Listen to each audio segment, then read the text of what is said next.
Let's just maybe start by you telling us, your journey. Like you're in London, here we are. What's the journey about? So we're very excited ourselves as KCB. It's not the first time we're here. Our team, led by Vincent. Vincent was here 10 days ago.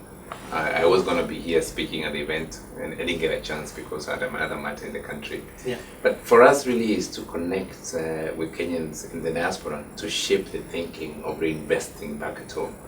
So if we're going to be able to change and scale up our opportunities for growing our businesses, creating job opportunities, and being able to build on a global-centric culture, not just in Kenya but in the region, you need to get into your skills and knowledge base, and that naturally is your diaspora.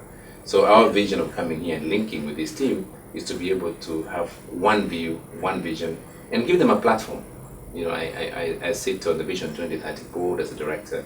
I chair the Energy Regulatory Commission. I run the bank. Yeah. And across Kenya and the region, we see a fantastic opportunity to take for businesses and Kenyans. So if I was asking someone, is it the time to invest today? I would say yes. Yeah. And we have many challenges about investment. Sometimes we send money back to individuals to do projects for us. Yeah. We need to get new solutions or new innovations on how to invest back at home. Yeah, because some of these strategies may have failed. You know, like you sent money to someone to build a house for you to rent and begin to have some income. Correct. But the money just disappears somewhere. I would say that that's something that the model has now changed. Yeah. I mean, and especially from here, it's more to build the link using, bank. I mean, KCB comes in to provide a platform for diasporans with the solutions, with technicians, with their experts, whether they are engineers, whether they are architects. I would say that sending money to someone to build for you is perhaps should be the last choice, because there are many opportunities, there are many needs, and therefore, as I will speak later on today about the real estate investment trust. I was speaking about project managers that the bank is running. We have a housing division in the bank today that develops units from zero to finish. Yeah, and those things give you a chance for those who want to be in that business. So we're giving you an opportunity to say, because you need to invest back home. The only place you can build for, just look at other countries. Mexico is an example. Israel is an example. Our own diasporas can be part of big investments in Kenya. And they've got lots of potential. So we're not talking about open accounts. We're talking about big vision, big business, giving access to capital to diaspora Kenyans. This is why I came for personally, and the people we're meeting, or the team that is here, are people that are looking to scale up their ideas and make them realities. Of course, accounts will be open, but accounts themselves do not change the fabric of a country. So if you're looking at manufacturing, textile, housing, education, technology, hospitality, those areas, and agriculture, by the way. Agriculture is one of them. If you look at it today, those 7 areas which are also growing, if you want to set up a business with your knowledge transfer, the bank will be there to provide financing for you and access the market opportunity. So Vincent and team, we have a team of around 20 people today in the diaspora, and the bank has got specialists, people in businesses of around 250. The size of the bank is significant. We have nearly $6 billion of loans today. And we're looking at how we can build that businesses with the diasporans today. That's a great message. I'm sure that's a very useful information that you're coming with. In terms of an election here in Kenya, correct, most of diaspora tend to be hesitant to commit because they kind of feel it may be all right, everything may be fine. Correct. But sometimes we way back 07, 08 with correct, bad experience, and then they're thinking, is it really the right time? How can you guarantee them things will just be fine? I'm very excited. If there are people today that can shape the destiny of other country things, are the teams that are in the diaspora. When you're here, you see yourself as a believer of Kenyans. That's how you see yourself. And in fact, I've never found a team that is more connected about where they come from than the team that's in the diaspora, whether it's here in the United Kingdom or out in Australia or in the United States, or anywhere else there may be. What we believe is that the season of this election today, investment needs to see beyond the elections. The private sector in Kenya runs what you call a program for peaceful elections. We call it Mukenya Daima. And it is getting every single employee for an organization in private sector to agree to abide for a peaceful election. So today, I do not see, there are always temperatures that come up. But from what we see is that with an independent process, which was always the issue before, and the Independent Electoral Boundaries Commission, we believe that there is enough mechanisms today to deal with an issue. The structure like the judiciary is now in place, it wasn't there before. But beyond that, for the last 55 years or 54 years, the country has continued to make investments.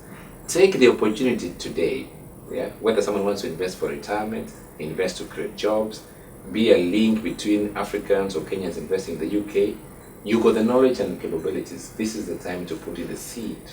And the bank is we've been here 100 years as a bank. Yep, we've seen the country grow, our business growing. We're not going to go anywhere else for the next 100 years. So at least you have a solid, trusted partner in your hands to support your business. What kind of products are appealing to the diaspora? I've heard a bit of insurances here and there, but which do you think would be the most important for diaspora? So for us, we always find that there is a broad requirement from investors. So things like healthcare, things like insurance, those are really challenges that normally because of difficulties back at home, and we have to deal with those challenges. But for me, I'm keen about business services, business activities. Boresha biashara. That's what I am saying. Come in and get your facilities for your business. Is it assets you want to invest in? You will get financing for it. Is it letters of credit you need to do for your own trade? Because a lot of these things are trading services you want to do. Is it technology that you require for you to be able to do your average business you want to do? Is it education sector you want to invest in? And they can be done in any currency. So whether you're dealing with shillings, whether you're dealing with dollars, you're dealing in pounds, it doesn't matter. Euro, it doesn't matter. The bank will provide for you. And today, we can connect your income abroad here to your facilities back in Kenya. That was always a difficult facilities to be able to do. But nowadays you can. Now we have flexibilities to say, and I love when I see diasporas using their income abroad in London or the United Kingdom to invest in a project back at home. So let's say, for example, an hypothetical situation here that you have some plots in Kenya. Correct. When one wants to borrow, they are UK based or US based. Correct. You are in a position to link the two and factor that. Exactly. We also want act as collateral. Absolutely. The good thing about collateral, when you're building something on the ground, it's I call it self-collateralized. As you build it, the collateral is there. So it's now getting your confirmation from where you are abroad and say, I stand in for this project. And what the bank will do though is to bring in, now we've got a team of engineers. We also have a team of quantity surveyors to help you manage. A lot of our diaspora investors lose a lot of funds because you're too far. And you trust a lot of people who have got no skills and no knowledge. The best thing you have is a relationship. Maybe they're family members, correct? But I can assure you, get someone else who has got the skills, the knowledge, and you can sign an agreement for them. So the bank has gone ahead to hire a number of engineers, architects, quantity surveyors. For those projects we have done, they've been very successful. Why do you think that people do 100, 200, 500 homes and they succeed, and people can't build 2 homes and complete? It's true, or even 1.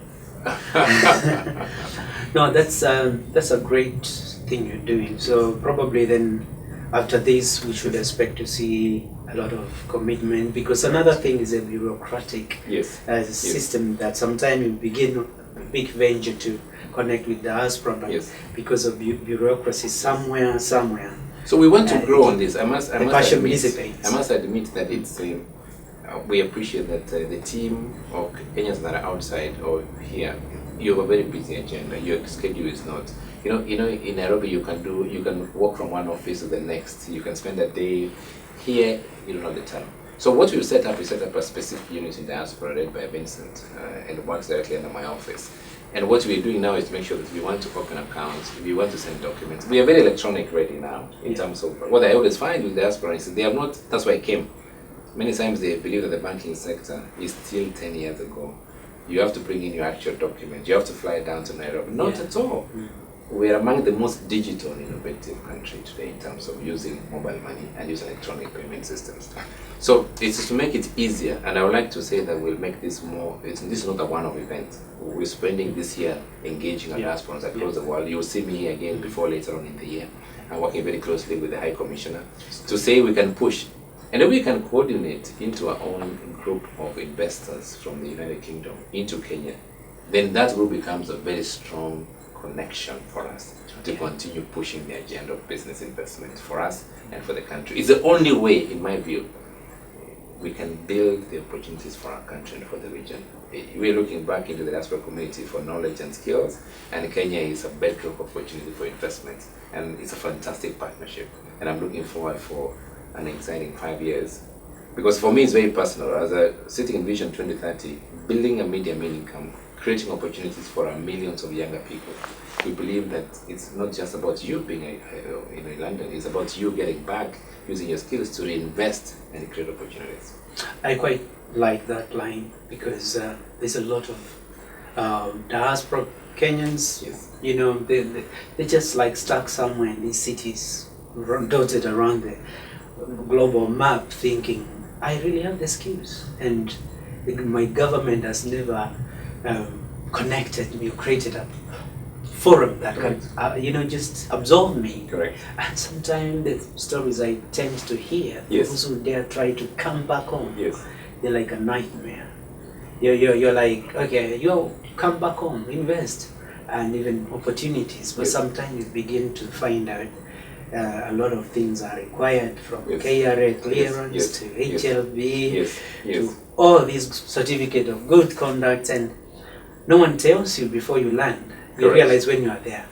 Number one, Now the it's been ticket addressed. gone. Now it's been addressed. Now Yeah. it's been addressed. Though it's, I must say that we need to have a better engagement between investors who are coming back to the country and the diaspora and Kenyans who are abroad. Because now under the Ministry of Industrialization and Enterprise, we have now set up a new business desk that aims to centralize your registration of your new businesses. It has just been set up in the current budget.